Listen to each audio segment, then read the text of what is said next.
Hey everyone, welcome to The Big Picture with Africa Uncensored. I'm your host, Justine Wanda, and with me today in studio is... Tom Juana. Thank you so much, Tom, for joining us today. Asante, Justine. And with us, we have a very important guest. He's an advocate and law lecturer and the editor-in-chief of the Platform for Law, Justice and Society, Kenya's leading socio-legal publication, Mr. Evans Ogada. Welcome to the show. Good evening. It's good to be back here after a long while. Yay. So before we get into our topic today, which is focusing mainly on the Katiba Art 15, we would like to share Africa Uncensored published an article that is about fueling the AGI hype, that's artificial general intelligence, the recruitment playbook to land big tech contracts. So apparently a lot of artificial intelligence companies are recruiting thousands of people but not giving them actual jobs, and they're lying to anyone who has capital that they're making these big advancements in artificial intelligence when it's all hype. So you can check out that article, which was also supported by the Pulitzer Center. You can check it out on Africa Uncensored. It's called Fueling the AGI Hype, the Recruitment Playbook to Land Big Tech Contracts. So let's get into the show. So the Constitution is a teenager. It's 15 years old, and it's a teenager full of corruption pimples and raging, struggling to just get implemented, right? And my first question, just so we don't get into the doomerism of things, is what have we done right so far? Well, this Constitution, in terms of its symbolism, has actually given capacity to so many people who could not have spoken before. I mean, we have to take pride in what we saw last year with the young people out in the streets, the so-called Gen Z protesters. That could not have happened in years gone by. We have the Constitution at Article 22, 23, giving capacity to a number of people to go to court and seek help and remedies that could not have been there before. So from a symbolic, from a capacity point of view, the Constitution is standing out. We couldn't have, for example, envisaged that people will go to court and say, you're not going to excise Karura Forest. You have to involve people, public participation. So there are a lot of things that we can take pride in terms of this Constitution giving us capacity. We are more empowered under this Constitution to ask questions, to go to court, and to hold government to account. Oh, okay. So shout out to the Constitution for being 15 and fighting, because one of the things that we've seen over the years is the establishment of implementation institutions, the first general election under the new Constitution in 2010, and the operationalization, English even Peter, but how to get devolution working. 47 county governments are in place, and they have governors, senators, MCAs, and they're shaping Kenya's governance and fiscal infrastructure. We've seen the early tests of devolution, places it's been in conflict, people are in conflict with it, places where it's working, the nullification of the first presidential election, that was in 2017 by the then Supreme Court, led by CJ Maraga. And then in 2018, there was the BBI initiative, the whole handshake fiasco, and it was proposing a whole lot of constitutional amendments, and everyone who wanted to really uphold the Constitution was against it. And in 2021, the court struck down BBI. In 2020, I'm missing something, CJ Maraga had an advisory to dissolve parliament. That didn't end up being implemented because the 2/3 gender rule had not been upheld. There was an advisory to dissolve parliament, but it didn't happen because parliament apparently finds a way to survive regardless of what is the constitutional violations. And then in 2022 there was peaceful transition of power, and the Supreme Court upheld the election. There was now we're seeing the constitution being fought again by the term limits proposition by Senator Cherargei, who proposed a bill to extend the presidential term from 5 years to 7 years. That's already just a whole debacle on its own, but also trying to amend the constitution using an act of parliament when parliament itself is like in several pitfalls of not just failing the representation part of it, but also like not upholding the constitution in its entirety. For example, with the trying to entrench the NGCDF into the constitution. So that's where we're at right now. And with all these successes and setbacks that we've seen with the constitution, I'll ask you, Tom, first before I go to Evans. Like, what is a moment that you feel has given the constitution momentum, that people have seen, oh, this is something that we can get behind? It's, for me, it has to be the first time people saw an election being nullified, 2017. Yes. That was a huge moment for everyone because it was like, for the first time, the courts addressed, using the harshest terms possible, thievery of votes, like ballot stuffing or whatever it happened during the elections. That for me was the moment that happened. And also throughout Maandamano, and you've seen courts strike out, throw out charges on people. Rose Tunguru's charge was thrown out because there was no basis for even arresting her in the first place. And a bunch of other people who were arrested and LCK went to defend them. Yeah. That for me was when the Constitution became that book that everyone rallies behind, and the courts at that time felt like they were actually doing what they needed to do. And all these other bills or acts of parliaments that were passed, or policy legislations or even policy recommendations from the executive that were struck down, one, because they were unpopular, and two, because people pointed out that there was no public participation and the court stood with the people. And that was in line with the Constitution. For me, it has to be those, the moments when you saw the Constitution shine through all the mess to represent the people. Okay. So I love that you have like this positive outlook on the nullification and all these different ways that the court has upheld the Constitution and stood with the people.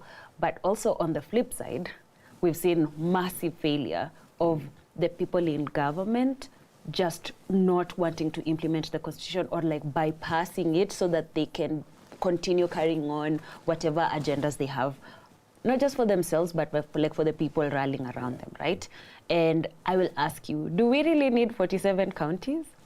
One, because there's apparently a contention around it. My opinion is like we need all the counties to work. I think that's my opinion, but I would like to know from you, do we need all the 47 counties? And what are the major ways we are failing at implementing the Constitution? Well, my personal view, which has been consistent, is that we are spending a lot of resources in terms of pampering persons in public offices.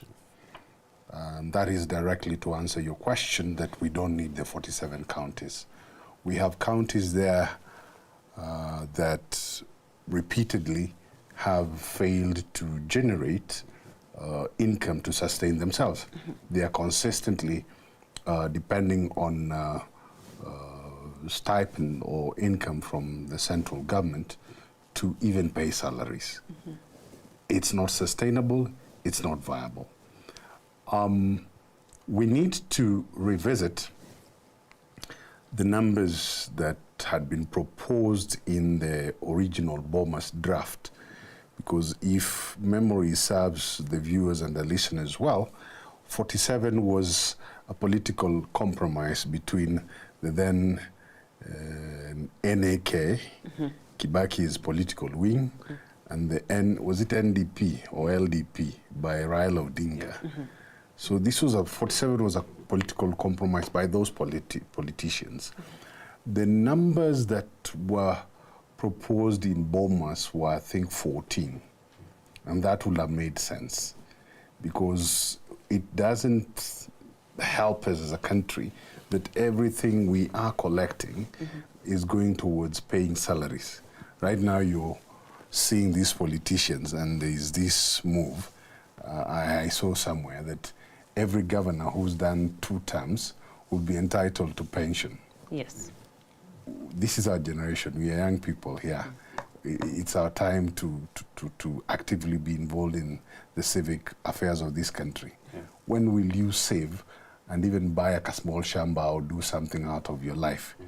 Our fathers keep on telling us, by the age of 20, I was building something. We can't do what they did because at least their disposable income was available. It was not burdened by this crazy taxation and looting.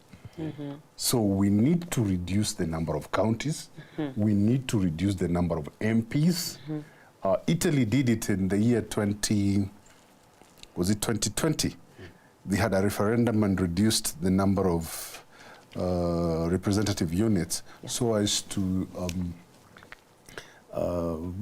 basically discipline themselves fiscally. Yes. We need to draw from such examples because our numbers in terms of representatives too high, the size of government is too big.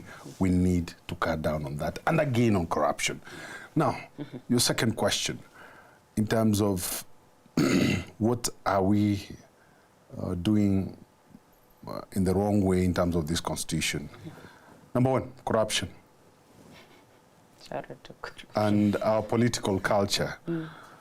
Those two have consistently been part of a negative culture that have seen to it that this constitution, the 264 articles, and the full tenor of this constitution is not realized. For the reason that you'll find corruption in all spheres, all branches of government, corruption in courts, corruption in parliament. The president himself is mourning that corruption is a problem in parliament. The executive, Shah-Shif, we've been seeing all those stories. Which other one? This payment system. Yeah, e-citizen. E-citizen. We keep on seeing stories about certain funds not being accountable. And you can clearly see that even with a constitutionally protected Office of Auditor General, and FCPA Gadungu has been doing quite some good job in terms of trying to do her bit as constitutionally required. You can see how politicians, the political culture, are running rings around her. So corruption, our political culture, still a problem for us in terms of realizing the potential of this constitution. I really want to push back on something. Just If you say that the number of devolved units needs to be slashed, it's 47 now. 14 was a sweet spot that you've mentioned. My question is, this is a catch-22 situation, right? Where you reduce the wage bill, you reduce the size of government, and also potentially corruption in general. But then doesn't that disenfranchise a lot of Kenyans who feel represented by the 47 units? Well, representative is both a political and a scientific question, because how you divide, for example, constituencies, it's supposed to involve some science to it. If we allowed this to questions of political expediency, where politicians and their supporters want to be represented, and look at the populism of such arguments, for example, with universities. Every kiosk, every Tom, Dick, and Harry wants to have a university. What has that done to the quality of education in the country? You may have all these people clamoring for representation and wanting to have token representation in terms of, I need an MP. It has to have a stop at some point. it has to be realistic, if it has to be guided by science. And that is why, for example, we have a problem right now. Look at the parliament we have right now. Yeah. I'm very sure you and I don't know some of these MPs. Yeah. And some of them go in there and never say anything. Their contribution is horrible. Yes. I mean, I was watching a video of one yesterday who was struggling to basically speak in English. And this is a senator. I mean, we are joking. We are playing a lot. Yeah. We just need... go to the parliaments of old, where we had people like Kanyona, Mutai, Ungare Madai. We had very powerful figures who did their job well, and the parliament was a little bit smaller. So we need to look at, is 47 really working for us? In terms of the economics, it's not. And it's putting us in a state of constant debt trap, and that will affect us in terms of sovereignty. Yes. We are forever going to be indebted to the Chinese, the Americans, the Europeans. Yeah. We are not going to be sovereign, and we are not going to be free to decide on our matters freely. Yes. We need to reduce, we need to have our house in order, and then we can claim to be sovereign. Okay. I really love that you put into perspective that we are getting into debt because of quote-unquote hyper-representation. So if you were to restructure, just like from your point of view, if you were to restructure the government as it stands, what's like an ideal number, or like what would good representation look like to achieve that kind of momentum towards less debt, less, just less trappings by the traditional sense of things? I'll want to avoid what politicians do, which is guesswork. Okay. Let us have a scientific conversation with actuarial scientists, with the IEBC, and let us have hard conversations the Italian way, 2020. Yeah. Some of these constituencies, like for example, let's look at Embakasi. We have Embakasi East, Embakasi West, Embakasi South, yeah? You take less than 5 minutes from Babu's constituency to the Uri. Yeah, you may argue that these people are many and they require more MPs, but it's not quantitative assessment alone. You have to look at the quality, because in my view, Embakasi will be better served by 2 MPs, for example. And let's think of North Hor. North Hor is a constituency that has always been forgotten. I don't know why. North Hor, you take like 5 hours from one corner of the constituency to another. It's so huge. So those are the kind of questions we need to ask, as opposed to doing the politics, because you see politicians are always looking at, we need to divide these constituencies so that we have quote unquote numbers. Yeah? It's like gerrymandering. Yes, okay. Exactly. Yeah. That's what they're doing. Okay. I love that you clarified that too, because one of the things a lot of Kenyans feel, at least from online conversations, like every county has the potential to generate income, it has the potential to actually serve every single person, but there's also a message that's continually lost, and this is a discussion we were having with Tom around like constituencies and counties and representation. We have a situation where Kenyans believe all the 47 counties deserve to continue to exist, but the representation, like we need to get people who are competent in those positions. Do you believe that is going to change, or is it just going to create the same problem, but now with a little bit of competence?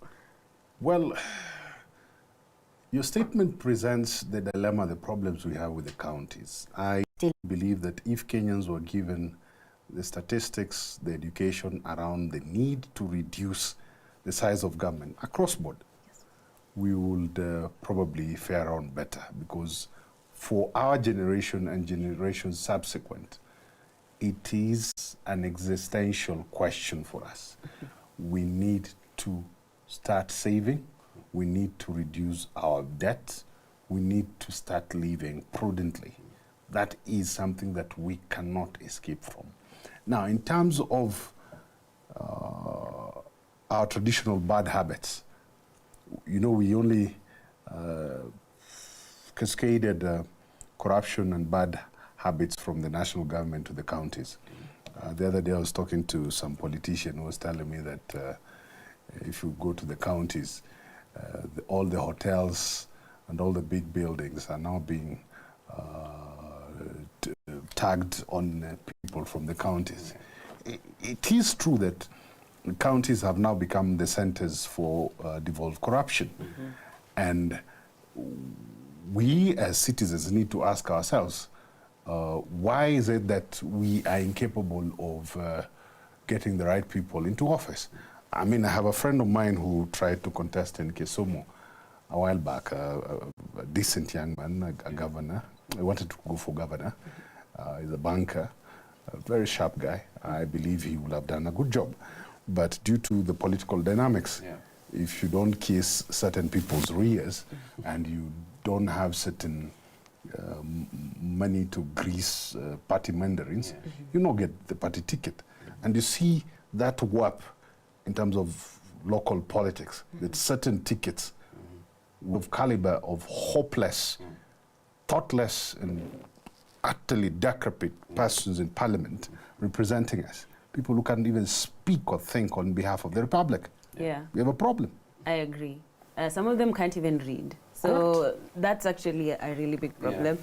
I will not mention names. You know yourself. You don't even have to. Yeah, I think, Tom, you had a contention. Yeah. So for me, it was on the whole constitution being the, I say this at a risk of overstating it, but being the end-all, be-all of Kenya's future. The constitution being thrown at almost every problem that we face in the country. And I say this because as things stand right now, there are so many candidates who throw the constitution as a way to push back against government's overreach. But I feel like a lot of Kenyans get lost in that in many ways because one, someone said people can't eat constitutionalism. Which is usually something that is thrown at people who say the constitution is to be upheld, and most people like you who know what the law says. I don't know the potential weaknesses of such arguments. I'm not speaking logically, I'm speaking politically. When it comes to 2027, the vote and further pushback for the constitution is that the government has repeatedly torn it apart and thrown it in the bin, and nothing has happened because of that. 100 people killed over 2 years. That's the best example of that. Nothing has been done when the Bill of Rights exists.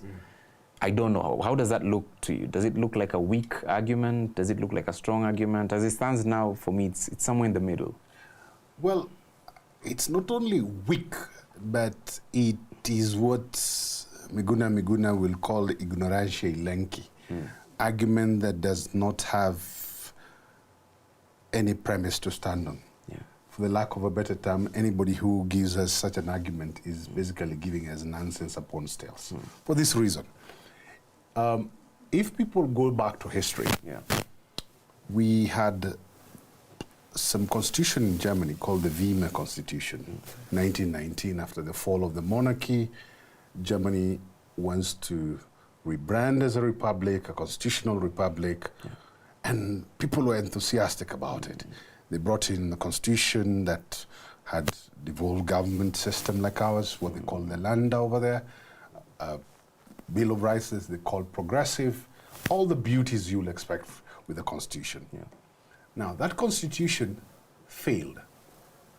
Its lifespan was very short. And after the collapse of that constitution, the Weimar Constitution, we had Hitler.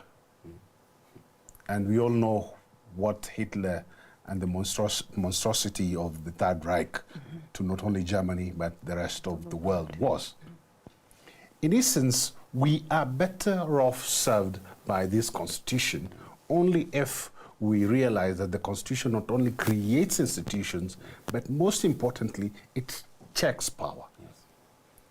But when you have these half-wits you have in government and in parliament, and I see some of them opening their mouths and vomiting on our shoes every now and then, people with nothing in between their ears, essentially. You don't create statehood and create a country, a state in the manner we are trying to do by undermining the constitution.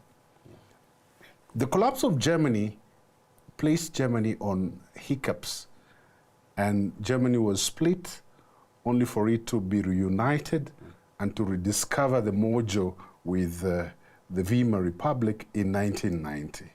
And of course, with the American Marshall Plan, Germany has now rebranded. It's become a powerful economy. It's a net lender. It's doing fairly well. If we don't realize that states are nurtured and created by way of order, and you correctly said that a constitution is not only the text, it's a culture. We go to court, we get court orders. You show the court, the judiciary, your middle finger. You know very well that we are supposed to be appointing people of a certain caliber to public offices. You run strings around the constitution and bring in people who are utterly hopeless. We are undermining the future of Kenya, and your own children, your own relatives will be part of the mess when it implodes. Very good answer. Apple.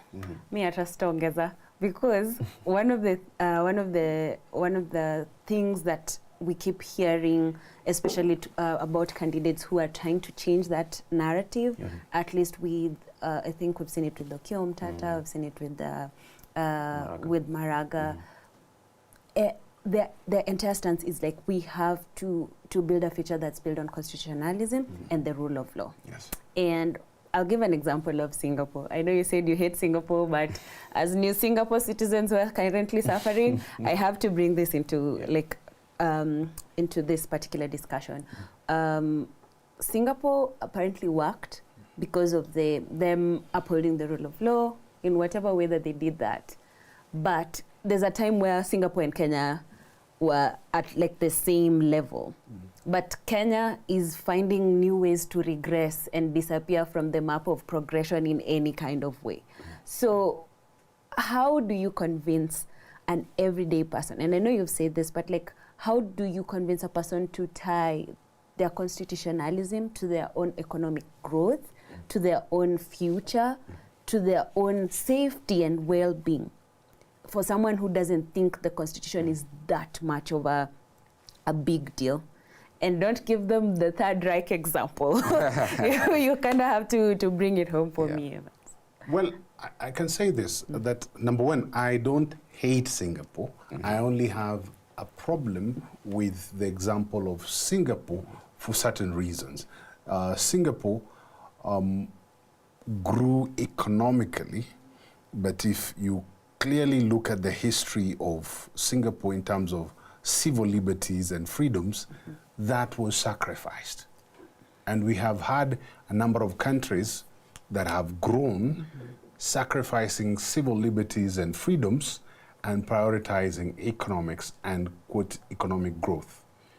If you go down to the ground, questions again will be asked. What do we mean by economic growth? Because some people will give you economic growth based on GDP. If you go by those parameters, for example, you will be told that Kenya is doing quite well. We are experiencing exponential growth, 4-6%. Yet the realities on the ground are that there are a good number of us who are struggling. So we need to have a growth model that not only looks at the economic part of life, but also respects freedoms and liberties, because growth in terms of economics is not exclusive of growth in terms of civil liberties and human rights.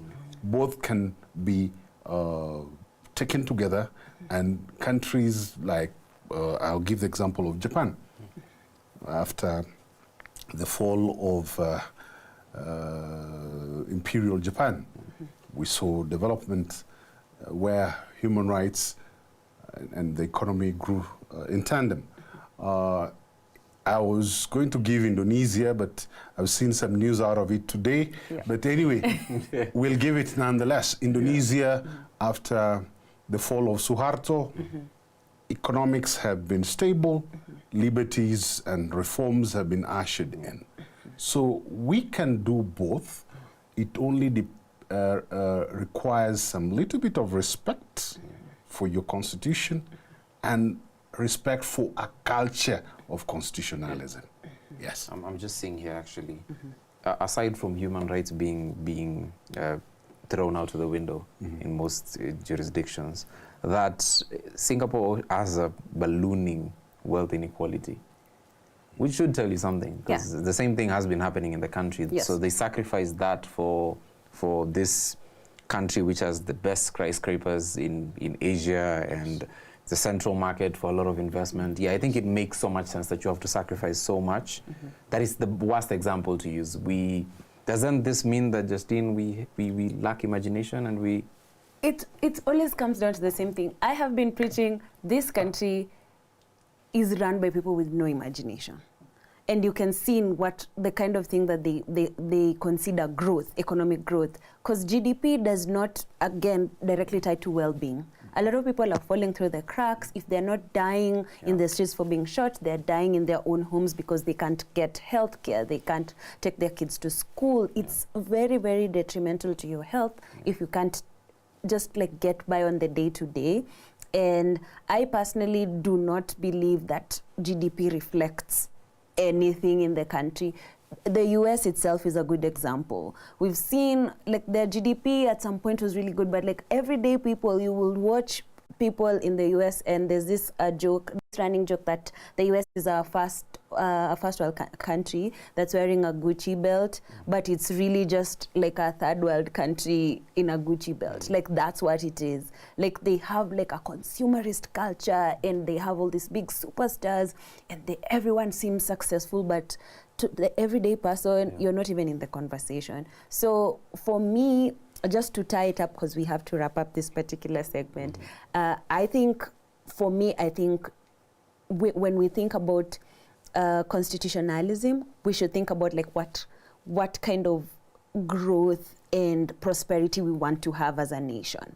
If we love the Constitution so much, we should be able to see it not just for what it can do for us right now, but what it can continue doing for us even after we've left this place.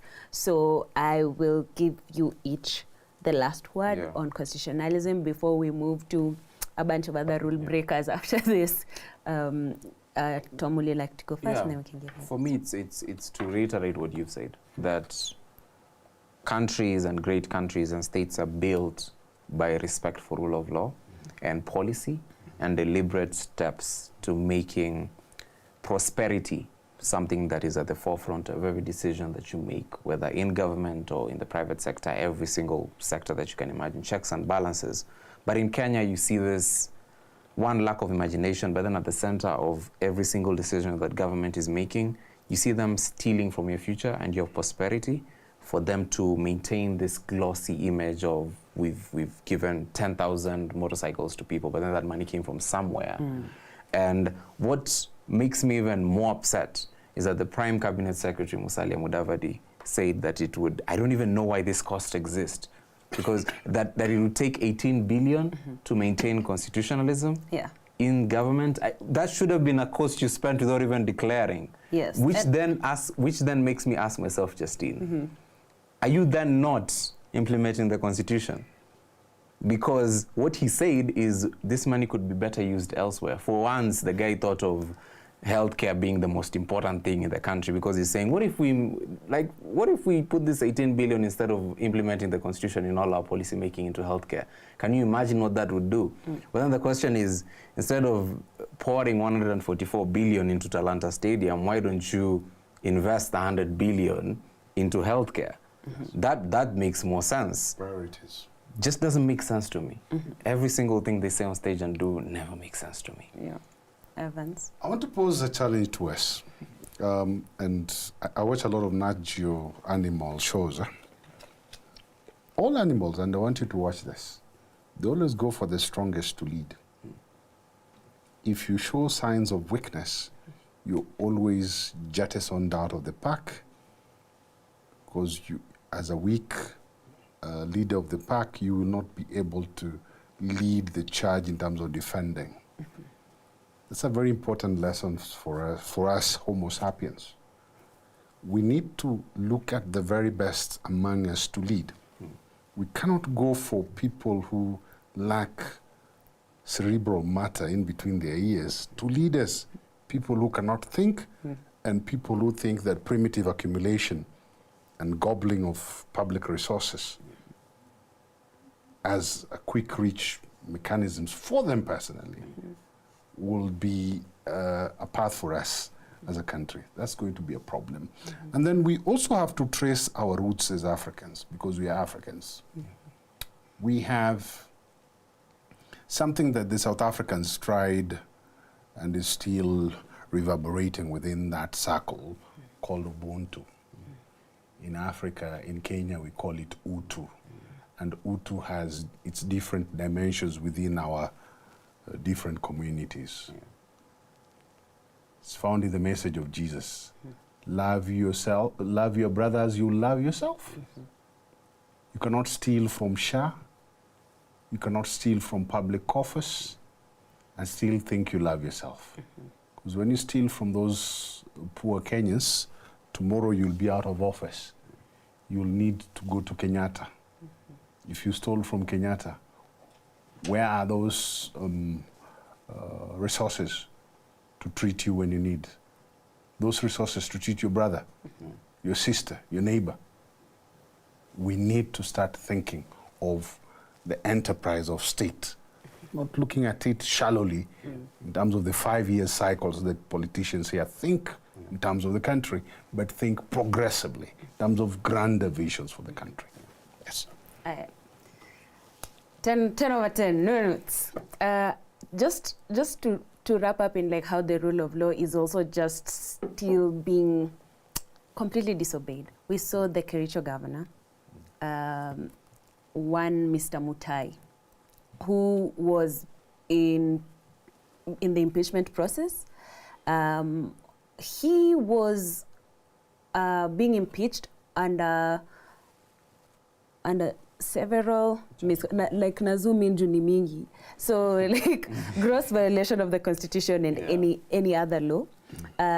So he apparently committed crimes under the national and international law. Like he was just like spreading his wings and illegaling all the way. And then we have abuse of office and physical and mental incapacity to perform duties in office. And on top of this, he also like sexually assaulted people in his county, and the process of impeachment did not succeed because they didn't have 2/3 of the members to be able to actually vote like for the impeachment to be successful.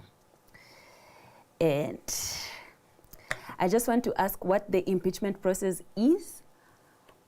And also, how does someone with such gross misconduct is not taken out because of a technicality? Wow. The impeachment process has historical traces. I will not go through the history. I remember writing about it a while back when one of my senior friends tried to say that impeachment should not happen, at least for governors, for reasons he tried to converse, and I disagreed with him. If you look at the old Roman Empire, traditional African societies, impeachment was a facility or capacity to protect the office. That the office is greater than you, the person, and it has to remain with some integrity. If you look at countries where people think, like we've had examples in the West. I remember watching this video of a minister in the UK who came into Prime Minister's question time by 5 minutes late. He resigned on the floor of Parliament. Said, I've let down the Prime Minister, I've let down the country, I'm resigning. this German minister who had plagiarized, basically used material in his thesis without referencing. He resigned from Angela Merkel's government. Yeah. The capacity of shame. In Japan, we have had politicians who were caught in all manner of infractions. Mistresses pilfering a few coins here and there. And in Japan, it's more drastic. The shame, the ignominy, they commit what we call harakiri. You literally bust open your bowels and commit suicide. The capacity of shame. That is something that we don't have in this country. Come back, shame. We don't have shame. Yeah. I mean, you sexually assault. I mean, look at Parliament, and I'm saying things that are in public domain. Yeah. We have somebody that was seen on TV drawing his gun and shoot someone. Yes. He's in Parliament today. We've had somebody in there whose charges were withdrawn, and it basically done what? Molested a minor. Yeah. Yes. These people have atrocious scandals. And the problem is, and the judiciary has to take a stand for this as well. There are two decisions that were decided by the courts. The International Center for Policy case, and perhaps to some extent Mumu Matemo. These decisions are horrible in terms of what they portend for the morality of the Constitution. And again, of course, those two vices I spoke about, corruption and our bad culture of politics, where people have no capacity for shame.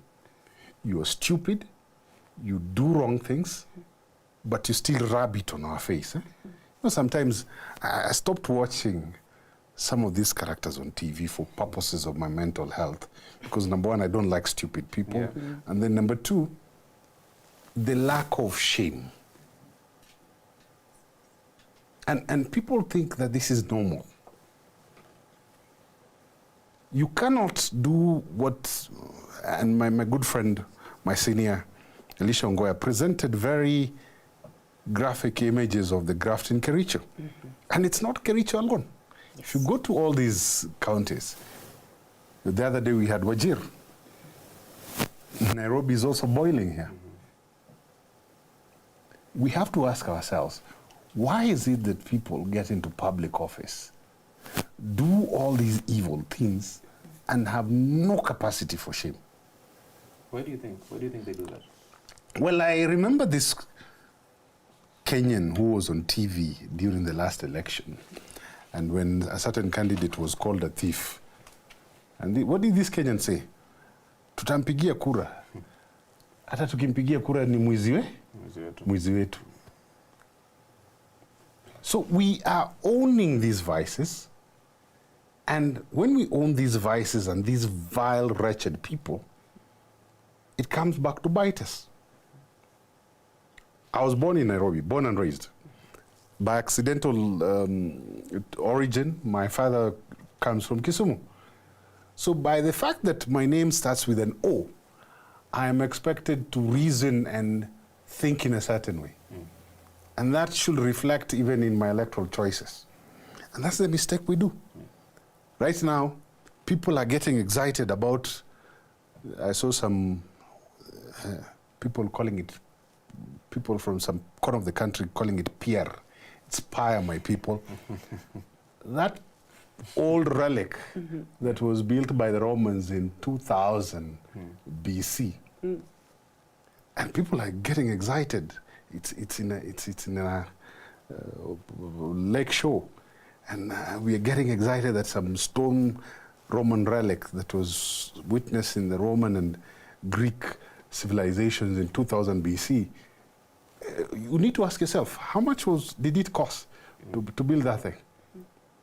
Should that be a priority, or should health and education be a priority? Do we have a proper audit in terms of the cost? The other day we had a state lodge being built in Homa Bay. Homa Bay and Kisii are just next to each other. Yes. Yeah. So why should we build a lodge in Kisii, a lodge in Homo Bay, yet we have a state house in Kisumu? Yes. We don't even use these things. Yeah. Let's go to the US. The US has 3 official residences. We have Camp David, White House, and the transitional building in Washington. Those are 3 maintained by the state. What is, in terms of GDP, what is the size of the US economy? It's huge. We're joking. Yeah. We are joking. Yeah. Yeah. We're joking. And then on top of that, buy him a helicopter. But a good thing about like the US right now, they're also getting like the Kenya treatment. Yeah, They were renovating the White House. They're putting gold statues. So soon they'll be just like us. You know, like And they're having UFC in the... yes, they're having a UFC match. It's just, I think the circus is coming to everyone, because I think there's a level of what governance is and how you contribute to your own prosperity that is lost. And I think, as you said, the lack of shame contributes very, very hugely to how we operate as people. And that ends up, it's a cycle of, I like to call it like a human centipede of sorts, of like, of self-deprecation. Yeah, that's how I view it. Cut your cloth cut your coat according to your cloth. Yes. You cannot live and posture opulence when we are struggling. Is it a priority to, quote unquote, renovate State House now? To build all these lodges? We need to cut down on expenses. How many advisors do we have in government right now? 100. How many are there? There's too many. Yeah. Yet, under the Constitution, primary advice should come from the cabinet. Yes. We are not serious. Yes. Okay. Just so we can wrap up on like how this impeachment process is like such a magnification of how devolved corruption is working, rule of law is being dismissed. How do we make sure that there's justice, even with an issue that feels very like someone is getting off on a technicality? Because with this governor, this is his second impeachment, and he has just weaseled through by like, how do we make sure the people of Kericho get justice? People of Kericho have to ask themselves the hard question. They have their vote. Should we bring back this governor again? And again, it also, the same question has to be asked of us in Nairobi. We have not forgotten about Sakaja and all these questions being asked of his administration. And more serious dustbins. And including this issue with the county, quote-unquote, subsidized food feeding program, Yes. school feeding program. I don't think Sakaja was born in Nairobi. He's somebody who came into Nairobi. Some of us were born in Nairobi. We have more authority to speak about Nairobi affairs because we were born and raised there. The city cannot go down the dogs. You can see the filth on the street, around all these streets, Kilelesho, Kilimani, Tagari, people are being attacked in broad daylight. The other day, we had this young man, 16-year-old, killed by a gang in the middle of the day in Umoja. Cooperation that should be there between the county authorities and the National Police Service, no longer there. So we need to really ask ourselves as citizens, as residents of these respective counties, are we going to go on this way? Are we going to be mesmerized by these cheap, dross, hopeless videos that these half-wits we call politicians post on social media? People who have nothing. They like posturing, sending short clips, and this army of fellas they use on social media. What are they called? Bots. No. These fellas, they... Trolls. Not trolls, but they call them influencers. Okay. Bloggers. Yes, bloggers. To send their stupid messages. We need to think. Yeah. The future of this country is at stake. We are sitting on the crossroads. That's a great way to wrap that up. Yeah, yeah. So, Tom, we have some public participation coming up, just so to make sure that we, even in the whole circus that we're still living in, like what's something that we should be looking forward to publicly participate and contribute to in this coming month? So it's basically the thing that everyone has been waiting for, continuous voter registration, CVR. It's something we've spoken about so many times on this show. Yes. For my BC commissioners, that was done, albeit under circumstances that people will say that are not expected, or what you'd expect of a democracy like ours. But I'm curious to hear what you think after I say this. This will be short. Continuous voter registration open started on September 29th, according to the Independent Electoral and Borders Commission. What this means is that you can now register as a voter, change your polling station, or confirm your existence in the voter registry. Well, this is out, and so many centers, but where to register, it says that you may register at any IEBC constituency office, except in areas currently with by-elections. I think that's to maintain the voter count as opposed, in comparison to the last election in 2022. So nothing changes there. But once that's done, services will be available, including new voter registration, transfer of voter registration to a new location, correction or update of voter details, and inspection of voter registration status. So basically, I want you to answer this briefly because we're winding up. Do you read any mischief in the behavior of IEBC and the commissioners, the delay of the continual voter registration updating, or whatever you want to call it? Well, this is not a fault of their own. They only came in the other day. IEBC has a lot of problems, including certain constituencies that we have about, I think, 10 or so, or more constituencies that are supposed to cease to exist in the next election, including Daragwa and several others. That's the greatest headache. And we did not also do the delimitation exercise that was expected to have been completed last year. That's another headache. I don't know how we are going to vote without the boundary delimitation exercise, and certainly how these constituencies that will cease to exist will be accommodated in law. It's going to be a difficult exercise. Where we need to keep focus as citizens, and I don't know if people remember this, people who watched the last presidential petition in court, my brother, my good friend Willis Otieno, talking of somebody in the bathroom, a voyeur, having access to IEBC systems. Willis was just giving us drama and dramatic expression about the problems with the ICT component in IEBC.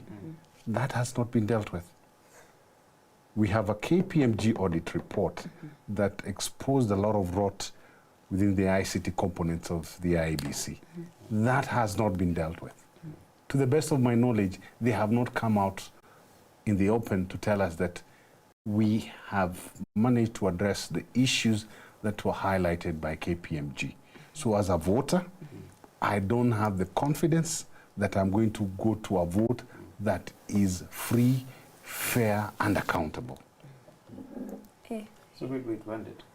That I feel like Kenyans, we need to be vigilant. We really need to be vigilant, because I was just gonna try and like draw this country, like this particular conversation about this country, our constitution, constitutionalism, and just the rule of law. Because every single time we've seen the president on TV, he's like, oh, I really go to Japan and I'm inspired. And I'm like, calm down. First of all, you're the president of this country. Like, why are you gallivanting? Secondly, being like Singapore is not supposed to be a dream you have. Personally, I believe you have to have your own dream. You live in Africa, you have people here who are absolutely brilliant. From people whose work in Karura is now at stake, and like the history of, because like Karura has been preserved greatly by communities. Whether like we are having issues with predatory extraction of money from the people who go there and the institutions that run it. That's a different conversation, but like the communities are the ones that have kept Karura alive. Removing the resources that they need to continue doing that is detrimental to the future of Kenya. Having a tarmac road in somewhere that's supposed to be a sanctuary, at least in this particular city, that Nikama green spaces are under attack, and like it's like the soul of this country is like, it can't be green, it has to be cabro. Like you have to really be afraid of like what Kenya is going to look like. So instead of telling us about how Kenya should be like Singapore, we need a leadership that thinks of us. Yeah. We need a leadership that thinks about Kenyans, with Kenyans, using the resources that we have. There's a wealth of information and intelligence and just creativity that is in this country. People are building stuff for Meta. People are building stuff for, what is Elon Musk's company? Like the big Gen AI, like all this open AI. It's like a lot of extraction happens in this country, but nothing is poured back into, not monetarily, not even just like, even a tree. Like even as a pedestrian, you're not safe. I try to cross roads anywhere in this country, and I'm just, in these counties particularly, and I'm very stressed. So if you can't see people for the everyday person that they are and how much they need to be safe and protected and invested in, you're not going to build any new Singapore. Yeah. You don't build anything by bringing people from outside. You have to invest in the people that are here. And upholding the Constitution is not people begging you to do that. You have to do that because it is required by it. And if you can't, by the way, pia kutoka kwa hiyo seat si ngumu. So I would like us to wrap. I think I'll give Evans the last word, but like that, mi nimesema yangu, so no, please, Evans. Okay. Wewe hauna maoni? Mimi sina maoni. If I speak, I'll be in trouble. Okay, Evans. Well, Kenyans, we have a good pool of minds, at least in terms of citizens. But the disconnect is usually up here, where those up here do not necessarily represent the face of the ordinary citizen. We have to address that by taking charge of the electoral process and use the platform that is public participation in terms of being active citizens. We also have to do our bit in terms of addressing the issue of corruption. We also have to do a bit in terms of addressing the issue of bad political culture. When you take that 200, 500 shillings to accept to be a quote-unquote goon and to participate in all these evils on behalf of these politicians, you are not only risking your future, but the future of your children and the country. The future of this country is contingent to what we do as individuals and collectively as a country. We can make this country better, and this country can only be better if we respect the Constitution and we embrace the culture of constitutionalism. Thank you. Thank you so much, Evans. I think that's a great place to end.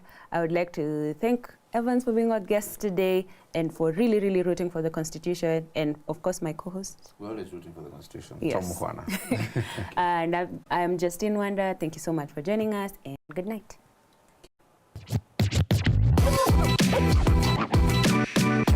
Oh.